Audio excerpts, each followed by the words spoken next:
شیخ صاحب مریض یما هیڅ خوا مې نه سمیږي. یو پیر صاحب ته راته وویل چې سحر در باندې سوی دی، نو که یو تعویض راته وکړې. نو تعویض هم دغه پیر صاحب څه وغواړو، نو چې پیر صاحب درته ویل دي چې سحر در باندې سوی دی، تعویض هم دغه څه وغواړه. او سحر خطرناک عمل دی. موطا امام مالک کې امام مالک ورته وایي، زموږ استاد د احادیث غټ کتاب دی، حضرت امام مالک صاحب رحمه الله چې د اسلام یو غټ امام دی، هغه جوړ کړی دی، احادیث شریفه او کتاب دی. موطا امام مالک کې روایت دی، کعب احبار رضی الله عنه دا د یهودو غټ عالم و، بیا ایمان ناوړي. د یهودو غټ عالم و، بیا ایمان ناوړي. نو دی وایي لولا کلمات اقولهن، په موطا امام مالک کې روایت دی، لولا کلمات اقولهن لجعلتني اليهود حمارا. و یو څو کلمات دي چې دا زه وایم، د دغه کلماتو په وجه باندې خلاص یم.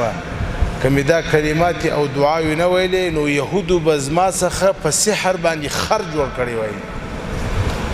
یهودو به دومره سخت ساحران وه چې زما څخه به یې په سحر باندې خر جوړ کړی وای. بیا حضرات شارحین رحمهم الله دوه ترجمې کوي. بعض محدثین وایي چې سحر داسې خطرناک سحر هم شته چې انسان شکل بدلوي. نو دې څه مراد دا دی چې شکل به را بدل کړی وای.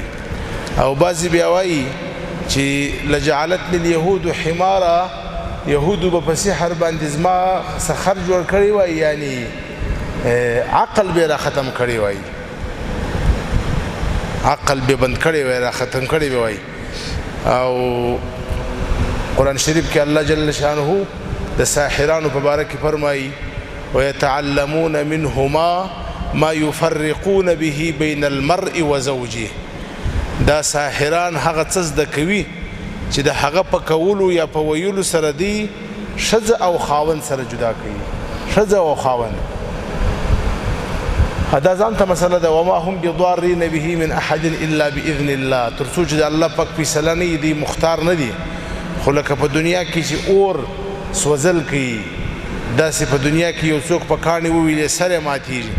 داسې سحر هم خطرناک عمل دی، د دې په کولو باندې سخت خطرناک اثرات مرتبیږي. نو الله پاک دې شفا درکړي. او د کعب احبار رضی الله عنه هغه دعا، اعوذ بوجه الله العظیم الذي ليس شيء أعظم منه، أعوذ بوجه الله العظيم الذي ليس شيء أعظم منه، وبكلمات الله التامات التي لا يجاوزهن بر ولا فاجر، وبأسماء الله الحسنى كلها ما علمت منها وما لم أعلم من شر ما خلق وبرأ وذرأ. دا دعا ده. کعب احبار رضی الله عنه وایي که دا دعا مې نه ویلی، نو یهودو به دمر سحر را باندې کړی وای چې په سحر باندې به زما څخه خر جوړ کړی وای. نو سحر شته، او د سحر دپاره دغه دعا د انتهایی مجربه ده. زموږ حضرت والد صاحب رحمه الله هغه یو وخت داسې کیفیت په رالی، هر څه مې د ذهنه وتلي دي. او چې کله لمونځ کوم په لمانځه کې چې یو رکات وکړه، وروسته مې هېري چې ما یو کړی دی که مې دوه کړي دي، ډوډۍ مې خوړلي راسه هېري، اودس مې کړي راسه هېري. نو سخت پریشانه و. بیا ول یو وخت مې مطالعه کوله، دغه حدیث شریف په مخ کې رالی، بیا مې دا حدیث شریف دا دعا شروع کړله. په یوه میاشته کې الله پاک هغه اثرات ټوله ختم کړه.